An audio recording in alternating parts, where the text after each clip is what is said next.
Assalamualaikum warahmatullahi wabarakatuh.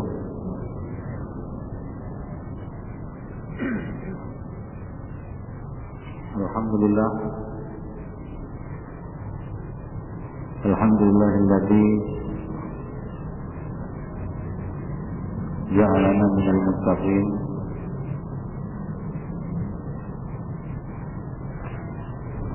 wa asbagha 'alaina ni'amahu zahiran wa batina. Wa sallallahu ala sayyidina Muhammadin wa ala alihi wa ashabihi wa man tabi'ahum bi ihsan ila yaumiddin. Amma ba'du, ikhwani fid din, a'azzani Allah wa iyyakum jami'an. Segala puji bagi Allah Subhanahu wa taala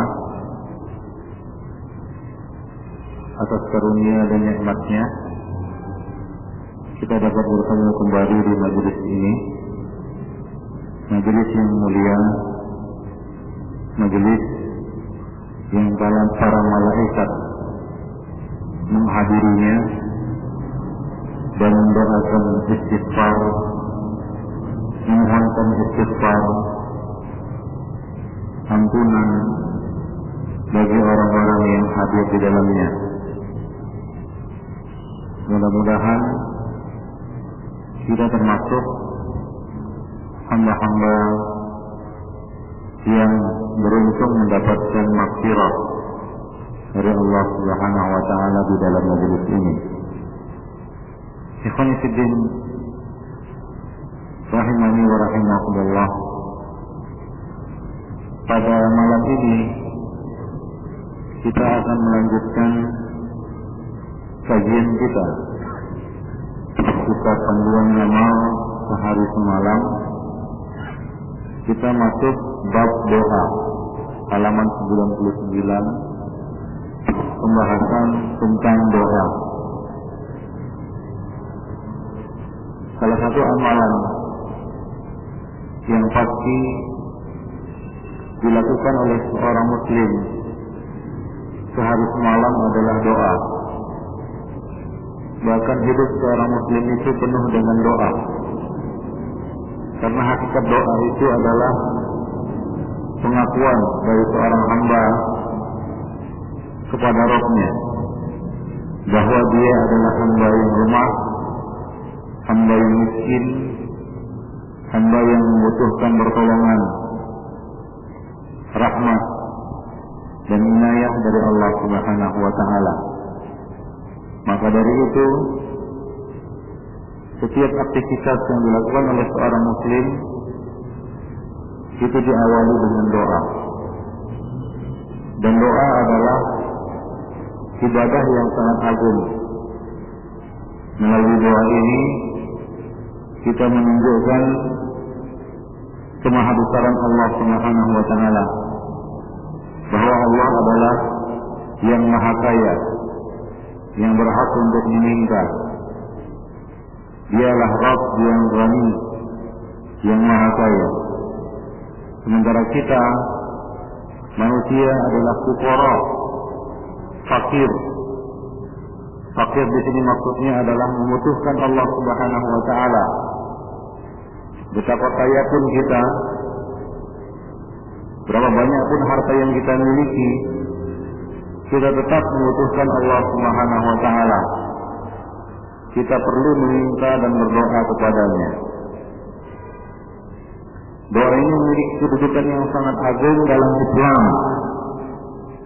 Di samping itu, doa merupakan ibadah yang sangat dicintai oleh Allah Subhanahu wa taala.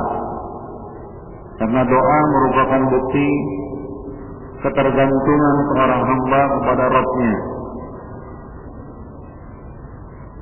dalam meraih segala apa yang diinginkannya dan untuk menolak segala perkara yang bisa membawa mudarat bagi mereka. Dan doa merupakan bukti kecondongan dan kecintaan seorang hamba kepada Rabb-Nya. Oleh karena itu Allah Subhanahu wa taala suka bila hambanya berdoa kepadanya, dan akan marah dan murka apabila hamba itu tidak mau meminta dan berdoa kepadanya. Makhluk akan marah apabila diminta, namun Allah Subhanahu wa taala justru akan marah dan murka apabila tidak diminta. Maka dari itu aksiru minad doa, perbanyaklah doa, karena tidak ada yang rugi dari doa. Hanya saja ikhwan fillah, yang perlu diperhatikan adalah doa ini memiliki ketentuan-ketentuan. Doa ini ada aturannya. Sebagian orang ada yang beranggapan bahwa dirinya tidak selayaknya banyak meminta kepada Allah. Ada yang mengatakan janganlah jadi hamba yang rewel, jangan jadi manusia yang rewel, banyak meminta kepada Allah Subhanahu wa taala. Ini adalah perkataan yang keliru. Justru Allah Subhanahu wa taala menyuruh kita untuk banyak berdoa kepadanya melalui firman-Nya, wa qala rabbukum ud'uni astajib lakum. Dan Rabb kamu berkata, ud'uni astajib lakum. Berdoalah kepadaku, niscaya aku akan kabulkan bagimu. Dan doa ini adalah kekuatan seorang hamba mukmin, di mana melalui doa ini dia memperoleh kekuatan. Dia bisa bertawakal kepada Allah. Dia memiliki ketetapan hati, kekuatan hati, keistiqomahan dengan doa. Ya konfidin, azanillah wa iyyakum jami'an. Dan doa juga merupakan sarana seorang hamba untuk mengingat Allah Subhanahu wa taala. Di mana seorang hamba mukmin apabila dia teringat kepada Allah Subhanahu wa taala, maka dia akan memanjatkan doa. Dan sebaik-baik doa adalah doa yang dipanjatkan oleh hamba yang mulia Muhammad sallallahu alaihi wasallam. Maka dari itu dalam hadis Rasulullah sallallahu alaihi wasallam mengajarkan kepada kita berbagai macam bentuk doa yang patut dan layak dipanjatkan oleh seorang hamba kepada Rabbnya. Secara umum Rasulullah sallallahu alaihi wasallam mengatakan, wa idza sa'altumullah fas'alu al-firdausil a'la. Jika kamu minta kepada Allah Subhanahu wa taala, maka yang perlu diminta adalah mintalah firdausil a'la, surga Firdaus yang letaknya di bagian yang paling tinggi di antara surga-surga yang lainnya. Jadi kita diarahkan oleh Rasulullah sallallahu alaihi wasallam untuk memohon dan meminta surga. Demikian konfidin, azanillahu wa iyyakum jami'an. Jadi merupakan suatu kesalahan atau kekeliruan orang yang menganggap banyak berdoa itu adalah suatu aib, atau menilainya sebagai suatu sikap kurang bersyukur kepada Allah, atau bertentangan dengan sifat qanaah. Ya, bertentangan dengan sifat qanaah kata mereka. Akhirnya ia tidak meminta kepada Allah Subhanahu wa taala kecuali dalam perkara-perkara yang ia anggap penting atau mendesak. Hanya saja di dalam berdoa ada beda antara banyak berdoa dengan bertele-tele di dalam berdoa. Kita dilarang berdoa yang isinya itu terlalu bertele-tele. Misalnya begini, ya Allah berikanlah aku surga bidadarinya, istananya, buah-buahnya, sungai-sungainya dan seterusnya. Nah ini dilarang. Ini namanya doa yang bertele-tele. Ini dilarang. Itu bertentangan dengan kaidah doa, sunnah dalam berdoa. Ya ini tidak sama dengan banyak meminta dan berdoa kepada Allah Subhanahu wa taala. Karena banyak perkara-perkara yang harus kita minta kepada Allah Subhanahu wa taala.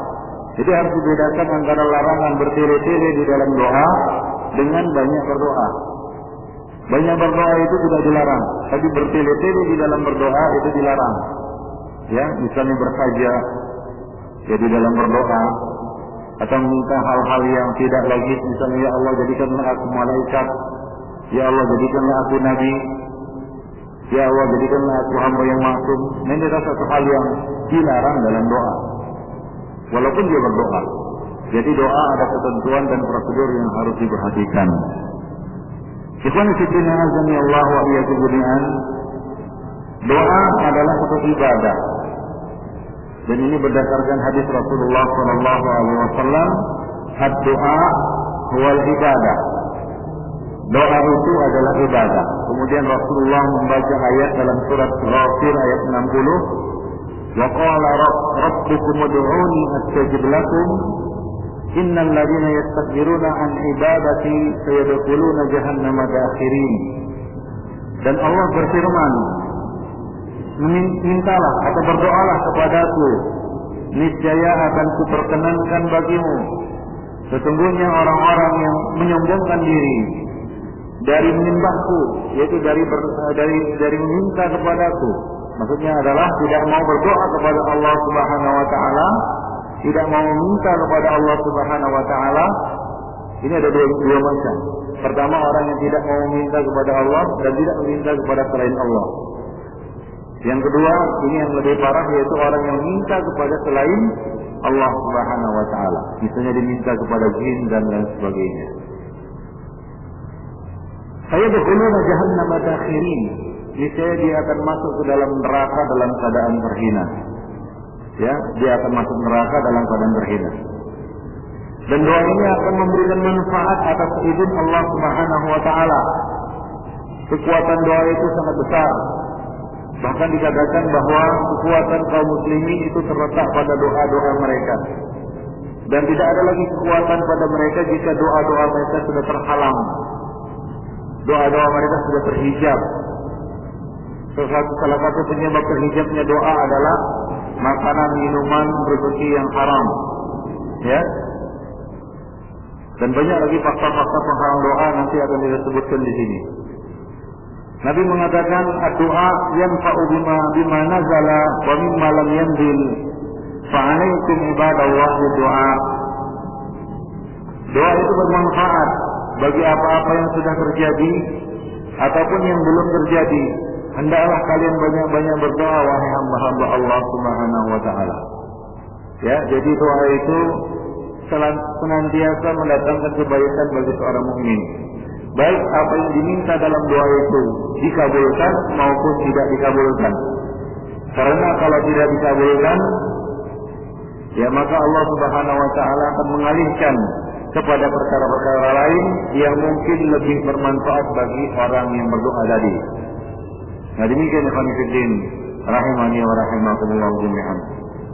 Dan seorang muslim selayaknya banyak berdoa setiap waktu, karena doa merupakan ibadah yang memiliki kedudukan yang sangat mulia di sisi Allah Subhanahu wa taala. Nah, ini berdasarkan hadis Nabi sallallahu alaihi wasallam yang sahih. Nabi mengatakan, "Laisa shay'un akramu 'ala Allah Subhanahu min ad-du'a." Tidak ada sesuatu yang lebih mulia di sisi Allah Subhanahu wa taala selain ataupun daripada doa. Jadi doa adalah ibadah yang sangat mulia dan sangat agung. Doa tidak akan pernah membawa kerugian. Doa senantiasa mendatangkan kebaikan dan tidak akan mendatangkan kerugian selama seorang hamba itu memperhatikan prosedur dan ketentuan di dalam berdoa. Orang yang meninggalkan doa, artinya tidak mau berdoa, adalah orang yang paling rugi, orang yang paling celaka. Hakikatnya dia adalah orang yang sombong. Orang yang tidak mau berdoa adalah orang yang sombong. Karena hakikatnya dia merasa tidak perlu bantuan Allah Subhanahu wa taala. Dia merasa tidak perlu pertolongan Allah Subhanahu wa taala. Dia merasa dia bisa berdiri sendiri tanpa bantuan Allah Subhanahu wa taala. Ya. Itu orang yang enggan ataupun tidak mau berdoa. Maka kita harus menunjukkan kelemahan kita, menunjukkan kerendahan kita, menunjukkan ketergantungan kita dengan doa. Dan doa itu tidak akan pernah membawa kerugian bagi orang yang melakukannya. Dia tidak akan rugi atas doa yang dia panjatkan kepada Allah Subhanahu wa taala selama dia tidak berdoa untuk satu perkara dosa atau untuk memutuskan tali silaturahim.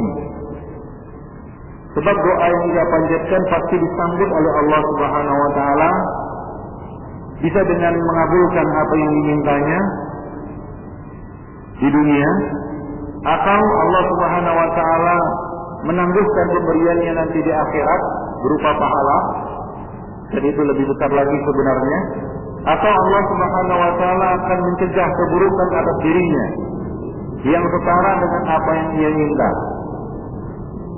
Nah, jadi tidak ada rugi dari doa itu, ikhwanifiddin. Ini berdasarkan hadis Rasulullah sallallahu alaihi wasallam. Nabi bersabda, "Ma min ahadin yad'u bi du'ain illa ataahu Allahu ma sa'ala aw kaffa 'anhu min as-su'i mithlahu ma lam yad'u bi ismin aw qati'ati rahimin." Tidak ada seorang hamba yang berdoa dengan sebuah doa kecuali Allah Subhanahu wa taala akan mengabulkan apa yang dimintanya. Atau kalau tidak, Allah Subhanahu wa taala akan mencegah keburukan atas dirinya yang semisal dengan apa yang dia minta. Ya, yang semisal dengan apa yang dia minta. Selama dia tidak berdoa untuk suatu perbuatan dosa atau untuk memutuskan tali silaturahim. Untuk satu perbuatan dosa atau perkara dosa, misalnya dia mengatakan, "Ya Allah, timpakanlah mudarat atas si fulan. Ya, timpakanlah kecelakaan atas si fulan, saudaranya sama muslim." Nah, ini dosa. Atau untuk memutuskan tali silaturahim. Untuk memutuskan tali silaturahim. Jadi selama doa itu tidak berisi dosa dan tidak berisi pemutusan tali silaturahim, maka pasti bermanfaat bagi orang yang mengamalkannya. Maka dari itu, janganlah seorang hamba merasa keberatan meminta kepada Rabb-Nya dalam urusan-urusan dunianya meskipun urusan yang sepele. Terlebih lagi dalam urusan akhirat. Dahulu para sahabat untuk urusan-urusan dunia yang sepele mereka minta kepada Allah Subhanahu wa taala. Apalagi untuk urusan-urusan akhirat yang maha penting. Misalnya keselamatan dari api neraka dan meminta tempat yang mulia di sisi Allah Subhanahu wa taala berupa surga. Itu perlu untuk diminta, bahkan merupakan perkara yang sangat penting untuk diminta oleh seorang hamba. Karena permintaan itu merupakan bukti bahwa ia sangat membutuhkan Allah. Ia sangat bergantung kepada Allah. Yang salah satu namanya adalah Allahus Samad. Allah tempat bergantung segala sesuatu. Dan kita termasuk hamba yang bergantung kepada Allah Subhanahu wa taala dalam semua urusan kita. Rasulullah sallallahu alaihi wasallam bersabda, "Innahu man lam yas'alhu yaghdab alaih." Sesungguhnya barang siapa yang tidak meminta kepada Allah Subhanahu wa taala, maka Allah akan marah kepadanya. Allah akan murka kepadanya. Ya, seorang hamba diam saja, dia tidak mau berdoa kepada Allah, tidak memohon kepada Allah Subhanahu wa taala, maka Allah akan marah kepadanya. Maka dahulu para salaf senantiasa berdoa meminta kepada Allah, sampai-sampai ada di antara mereka yang berdoa agar rasa garam itu bisa terasa pada makanannya. Ya, dia masak masakan. Ketika dia membubuhkan garam pada masakannya, dia mohon kepada Allah agar garam ini bisa memberikan rasa yang baik pada makanannya. Nah, demikian itu adalah perkara yang mungkin sepele, dan secara hukum alam, hukum fisika, garam dia asin. Kalau dimasukkan ke dalam masakan akan membuatnya enak, kan begitu? Tapi para sahabat sampai dalam perkara-perkara yang seperti itu, para salaf sampai dalam perkara-perkara yang mungkin saja tidak terpikir oleh manusia, mereka mohon kepada Allah Subhanahu wa taala. Karena bisa saja Allah Subhanahu wa taala menjadikan garam yang dituangkannya ke dalam masakannya itu tidak asin. Allah Maha Kuasa. Ya, jadi kita senantiasa mohon keberkahan. Ya, itulah rahasianya. Ya, aktivitas seorang hamba itu senantiasa diawali dengan apa? Dengan doa. Ya. Apapun yang dilakukannya. Apalagi misalnya dia sedang makan, dia ketika hendak makan dia berdoa, dia mengucapkan bismillah. Selesai makan dia mengucapkan doa. Ya.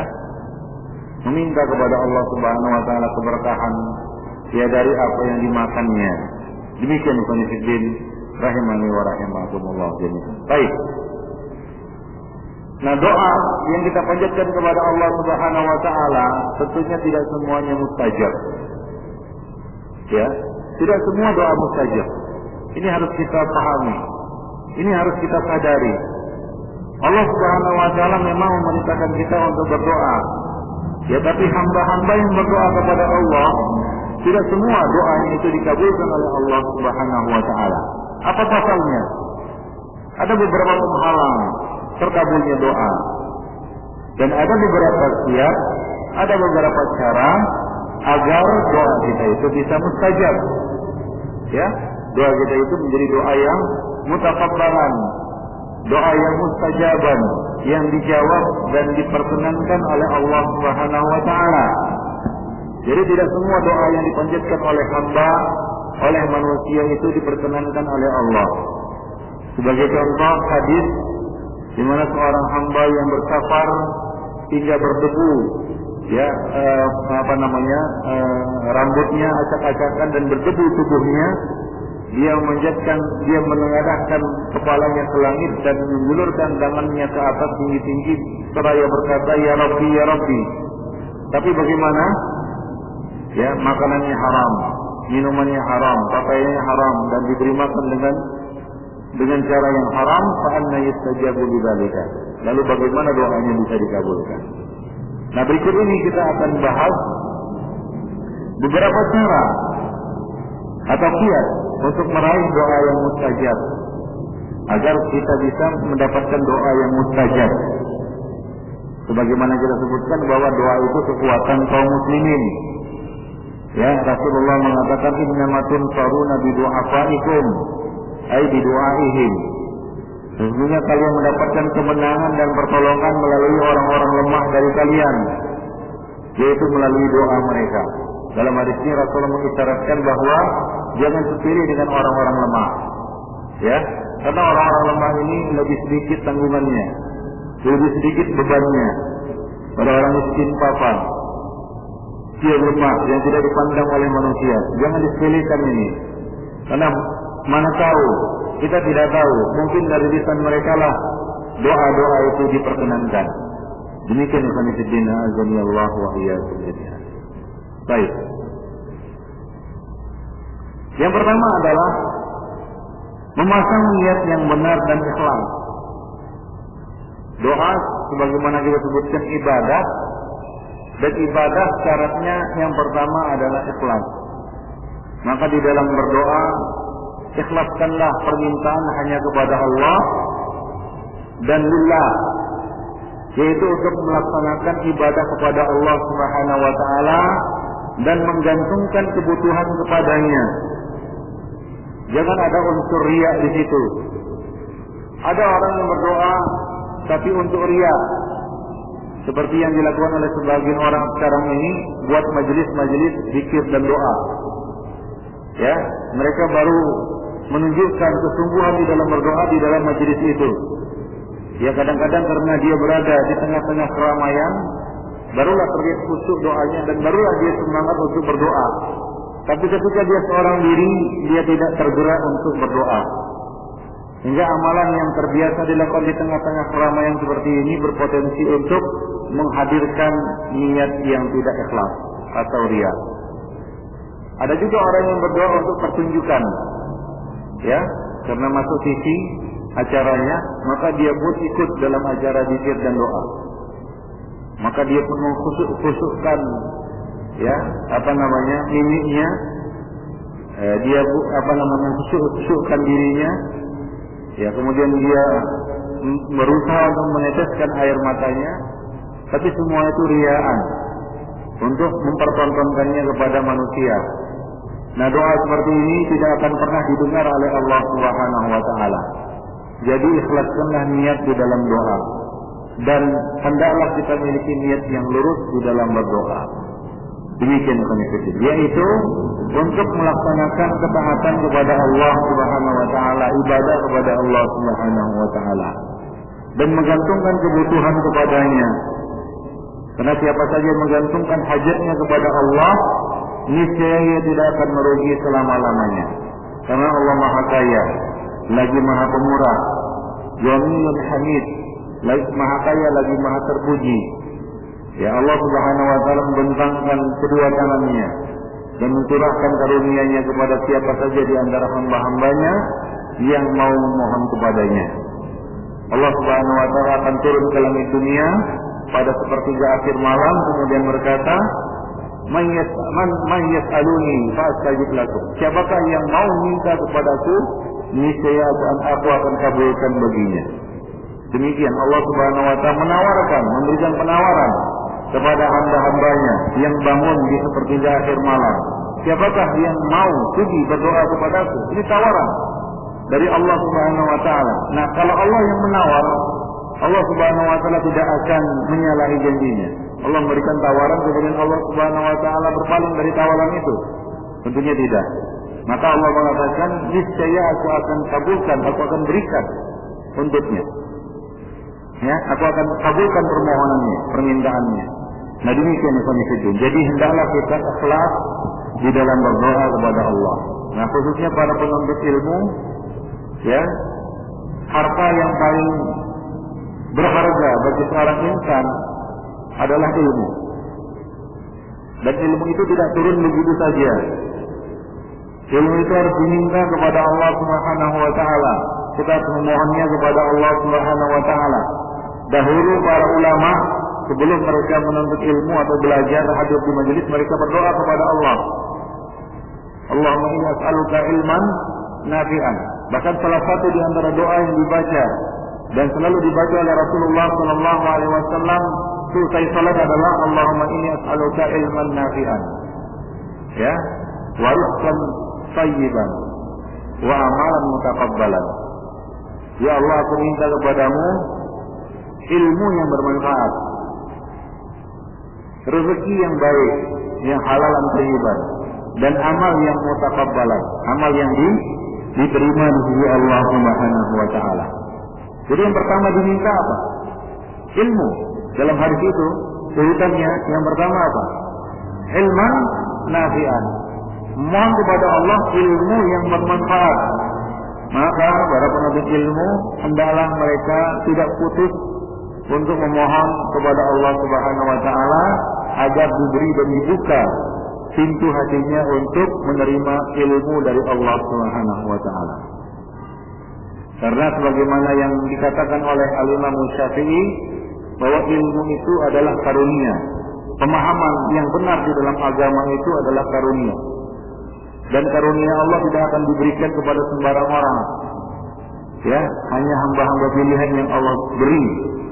Dan Allah berikan kepadanya taufik, yaitu ilmu yang bermanfaat tadi. Coba lihat, banyak orang-orang yang punya semangat tapi tidak mendapatkan, tidak diberi taufik kepada ilmu yang bermanfaat. Bahkan ilmu yang menyesatkan, ilmu yang menghancurkan, bukan hanya dunianya tapi akhiratnya juga. Coba lihat ahli bid'ah. Rata-rata mereka punya semangat untuk mengejar ilmu, tapi apa yang mereka kejar tidak mereka dapatkan. Justru sebaliknya, mereka mendapatkan kesesatan. Maka para penuntut ilmu yang benar niatnya dan tujuannya, iradahnya, azamnya kepada Allah Subhanahu wa taala, dia harus sungguh-sungguh meminta kepada Allah ilman nafi'an. Nah, demikian ya khonifuddin, azanillah wa iyyakum. Yang kedua, di antara kiat meraih doa mustajab adalah memanjatkan doa dalam keadaan bersuci. Yaitu berdoa dalam keadaan bersuci. Ini adab kepada Allah Subhanahu wa taala. Kita berdoa itu meminta kepada Allah, seolah-olah kita bermunajat. Bermunajat itu adalah berkata-kata dengan suara lirik. Itu dalam bahasa Arab. Munajat itu bahasa Arab. Artinya adalah berkata-kata dengan suara yang lirik. Itu namanya munajat. Ya. Munajat ini ya masuk dalam bab mufa'alah yang hanya bisa dilakukan oleh dua orang. Ya, artinya ada timbal balik. Jadi bisa kita bermunajat seorang diri. Ketika kita bermunajat, ketahuilah bahwasanya di sana ada orang yang ada sesuatu yang kita munajati. Siapa? Allah Subhanahu wa taala. Zat yang kita munajati yaitu Allah Subhanahu wa taala. Maka adabnya orang yang berdoa itu hendaklah dalam keadaan suci. Suci dari hadas besar dan hadas kecil. Yang dianjurkan dia dalam keadaan berwudu. Ya, dalam keadaan berwudu. Apalagi kita misalnya mengkhususkan diri untuk berdoa. Ada satu hajat yang hendak kita minta. Ada satu perkara yang perlu kita minta. Maka pergilah bersuci, ya bersihkanlah diri dari hadas besar dan hadas kecil, lalu berwudulah seperti wudu hendak salat dan berdoalah. Dan hukumnya di sini adalah mustahab dan dianjurkan, bukan wajib. Karena wudu itu diwajibkan hanya dalam dua perkara saja. Yang pertama ketika hendak salat dan yang kedua ketika hendak bertawaf. Adapun ketika hendak berdoa, hukumnya adalah mustahab, dianjurkan. Nah, inilah yang dianjurkan dan yang lebih afdal. Berdasarkan hadis Rasulullah sallallahu alaihi wasallam, Nabi mengatakan, "Inni karihtu an azkurallah azza wa jalla illa ala tuhrin aw qala ala taharatin." Dan sungguhnya aku tidak suka menyebut nama Allah, berzikir kepada Allah Subhanahu wa taala melainkan dalam keadaan suci atau dalam keadaan taharah, yaitu dalam keadaan berwudu. Dan doa itu termasuk zikir kepada Allah Subhanahu wa taala. Maka hendaklah dia tidak melupakan hal ini. Itu adabnya konfident. Dan sungguh sangat tidak etis seorang hamba dalam keadaan kotor, bahkan mungkin berhadas, bau, ya, tidak bersuci, tidak berwudu, lalu dia memohon kepada Allah. Ya, kecuali dalam kondisi tertentu di mana dia tidak sempat untuk melakukannya dan tidak mungkin untuk melakukannya. Namun apabila kita memiliki kelapangan, hendaklah kita tidak melupakan adab yang agung ini. Kemudian yang ketiga, mintalah kepada Allah Subhanahu wa taala dengan menengadahkan kedua telapak tangan.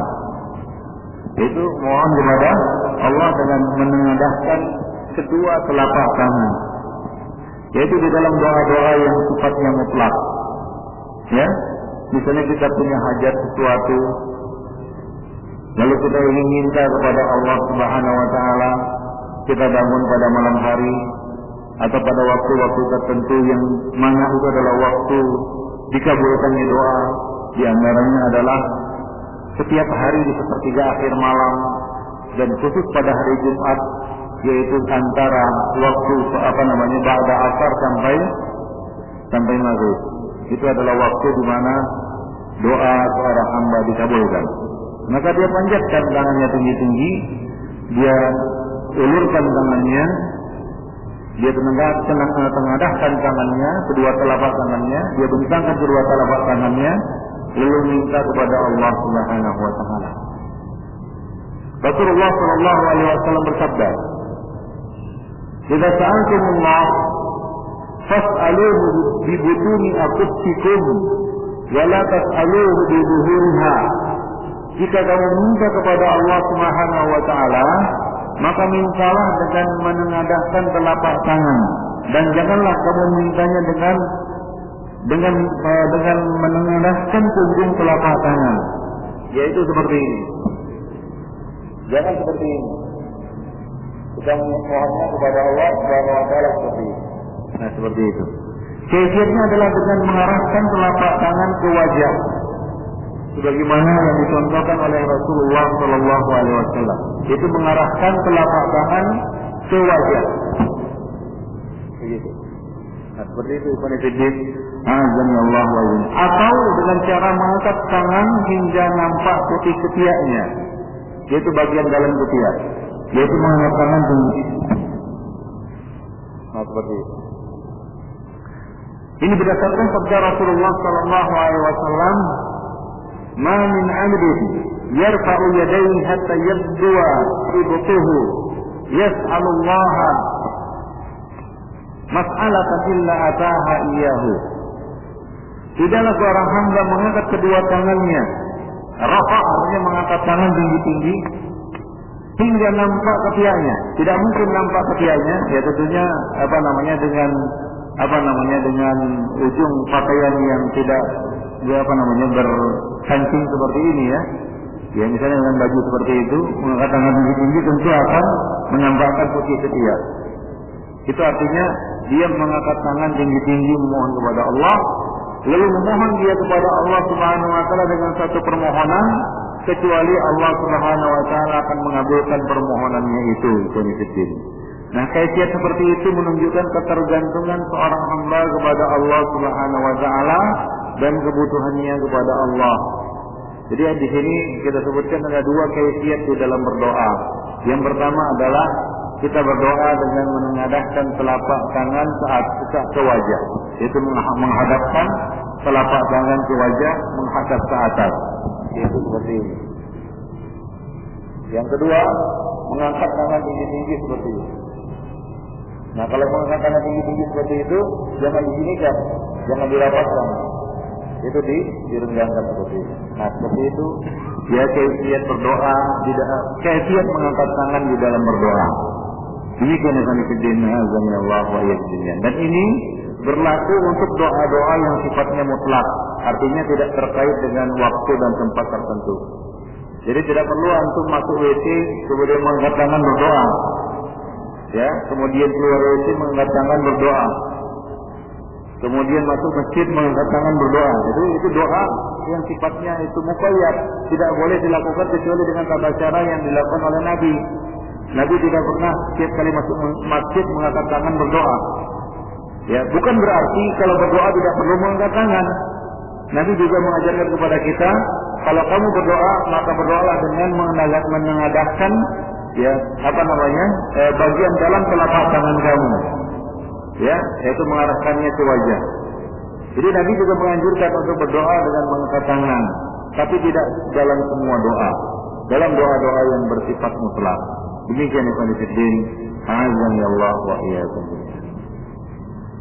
Nah, kemudian di dalam berdoa, dan kita ingin doa kita itu mustajab, adabnya adalah memulai doa itu dengan hamdalah.